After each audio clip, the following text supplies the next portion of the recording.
কেউ আবার বলেন যে মানে কোরআনের সাথে রাজনীতির সম্পর্ক, কি মূর্খের কাজ, কি মূর্খের মতো কথাবার্তা। মানে যদি ন্যূনতম ধর্মের কোনো জ্ঞান থাকতো, কোরআনের যদি সামান্যতম জ্ঞান থাকতো, তাহলে এই কথা বলতো না। আল্লাহ রাসূল সাল্লাল্লাহু আলাইহি ওয়াসাল্লাম যেভাবে দাওয়াতি কাজ করেছিলেন, যেভাবে বকরি চলিয়েছিলেন, তিনি যুদ্ধের ময়দানে সেনাপতির দায়িত্ব পালন করেছেন, তিনি রাষ্ট্রের রাষ্ট্রপ্রধানের দায়িত্ব পালন করেছেন, তিনি পররাষ্ট্রনীতির ভূমিকা পালন করেছেন, তিনি মসজিদের ইমামতির দায়িত্ব পালন করেছেন। একসাথে সকল কাজ তিনি করেছিলেন, ধর্মের প্রচারের কাজও করেছেন, আবার রাষ্ট্র পরিচালনার দায়িত্বও তিনি পালন করেছেন। সবকিছুই কোরআন এবং সুন্নাহর আলোকে তিনি করেছেন। কিসের আলাদা করা? যিনি এটা বলবেন কোরআন এবং রাজনীতি আলাদা, তিনি মূর্খের স্বর্গে বাঁচছে। তিনি হলো ওই নাস্তিকতাবাদীর চিন্তা চেতনার অধিকারী। ওই আবার আওয়ামী দোসর যারা নাস্তিকতাবাদ, তারাই ধোঁয়া তুলতো, তাদের দোসর হিসেবে তাদের এজেন্ডা বাস্তবায়নে কাজ করছেন। সুতরাং বাংলাদেশের এই মুসলিম ধর্মপ্রিয় মুসলমান আর কখনো এই ধরনের কথায় বিশ্বাস করবে না, তাদের কথায় ইনশাআল্লাহ আর কোনো কনভিন্স হবে না ইনশাআল্লাহ। এই জন্য সম্মানিত ভাইরা আমার, আমি আমাদের এই সম্মানিত ইউনিট দায়িত্বশীল ভাইদেরকে বলবো, আপনাদের উপরে নির্ভর করছে আমাদের এই স্বপ্ন কত দ্রুত বাস্তবায়ন হবে।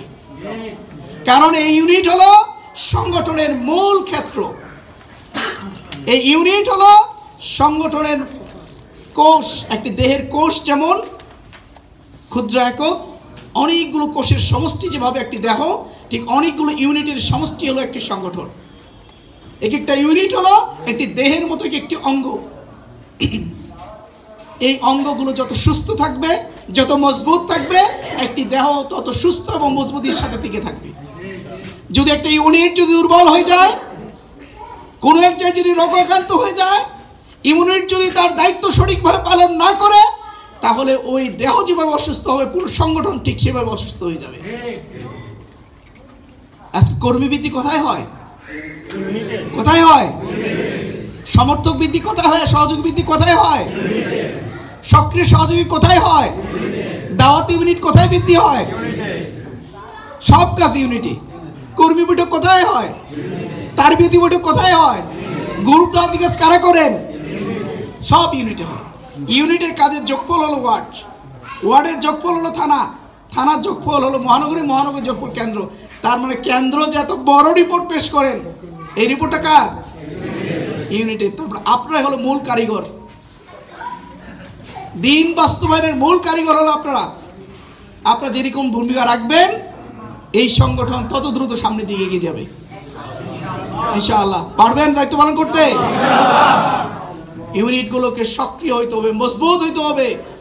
এমন কোনো পাড়া মহল্লা, এমন কোনো বিল্ডিং থাকবে না, এমন কোনো হোল্ডিং থাকবে না, এমন কোনো ফ্যামিলি থাকবে না যেখানে আমাদের দাওয়াত থেকে কেউ বঞ্চিত হবে। আপনার চোখের সামনে যদি একজন মানুষ অগ্নিদগ্ধ হতে থাকে, দেখে থাকবেন যে ওই লোকটা ডাকাত, চোর, বদমাইশ, ধর্ষণকারী, সে আওয়ামী লীগ। যদি আওয়ামী লীগের কোনো নেতা যদি অগ্নিকুণ্ডের মধ্যে জ্বলে, দেখতে আপনার চোখের সামনে তার শরীরে আগুন জ্বলতেছে, আপনি দেখে থাকবেন না একটু আগে যাবেন? কারণ আমরা মানবিক, আমরা মানবিক। আল্লাহ রাব্বুল আলামিন কুনতুম খায়রা উম্মাতিন উখরিজাত লিন-নাস, তোমরা হলো সর্বোত্তম জাতি, তোমাদের মানুষের কল্যাণের জন্য তোমাকে তৈরি করা হয়েছে। আমাদের হৃদয়টা ছুটে যাবে তাকে রক্ষার জন্য, সে আগুনটা নেভানোর জন্য, তাই না ভাই? যারা ইসলামী আন্দোলন করে না, যারা এখন ইসলামী আন্দোলন অংশগ্রহণ করে নাই, যারা এখনো ইসলামে দাখিল হয় নাই, তারা জ্বলন্ত অগ্নিকুণ্ডের মধ্যে প্রতিনিয়ত জ্বলছে। সুতরাং অন্তরের দৃষ্টিকোণ থেকে সেটি অনুভব করতে হবে যে যারা এখন ইসলামী আন্দোলনে আসে নাই, ইসলামের মধ্যে দাখিল হয় নাই, যেহেতু তারা অগ্নিকুণ্ডের মধ্যে জ্বলছে, সুতরাং তাদেরকে রক্ষা করার দায়িত্ব, তাদের অগ্নিকুণ্ড নিভানোর দায়িত্ব কাদের? আমাদের। পারবেন এই দায়িত্ব পালন করতে ইনশাআল্লাহ।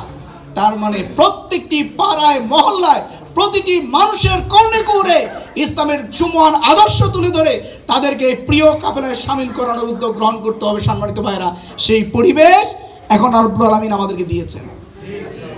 আজকে যে পরিবেশ চলছে, যে বিরাজমান যে পরিবেশ, এই পরিবেশটা হলো আমাদের জন্য অনুকূল একটি পরিবেশ। দিন বিজয়ের জন্য একটা প্ল্যাটফর্ম তৈরি হয়েছে। এই সুযোগটা যদি কাজে লাগাতে ব্যর্থ হয় তাহলে অবশ্যই এই সুযোগের অসৎ ব্যবহার করার কারণে, সুযোগ না কাজে লাগানোর কারণে অবশ্যই কঠিন পাকড়াও করা হবে আমাদেরকে। এজন্য এই সুযোগের